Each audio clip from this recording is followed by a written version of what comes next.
If your Toyota Camry won't start, don't panic. You're not alone. This happens to a lot of drivers. Here's what you should check first. First up, check the battery. If the lights are dim or you hear a clicking sound when you turn the key, your battery might be dead or weak. Try jump-starting the car.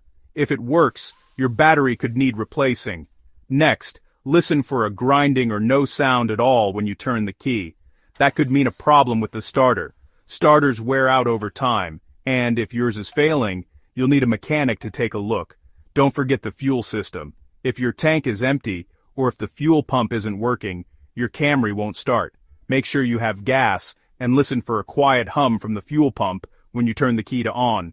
Loose or corroded battery cables can also cause issues. Check for any greenish buildup around the battery terminals and clean them if needed. And remember, sometimes it's simple. A key fob with a dead battery, or the car isn't fully in park. If your Camry still won't start after these checks, it's time to call a professional. Stay safe, and don't force anything under the hood. Thanks for watching. For more car tips, hit subscribe.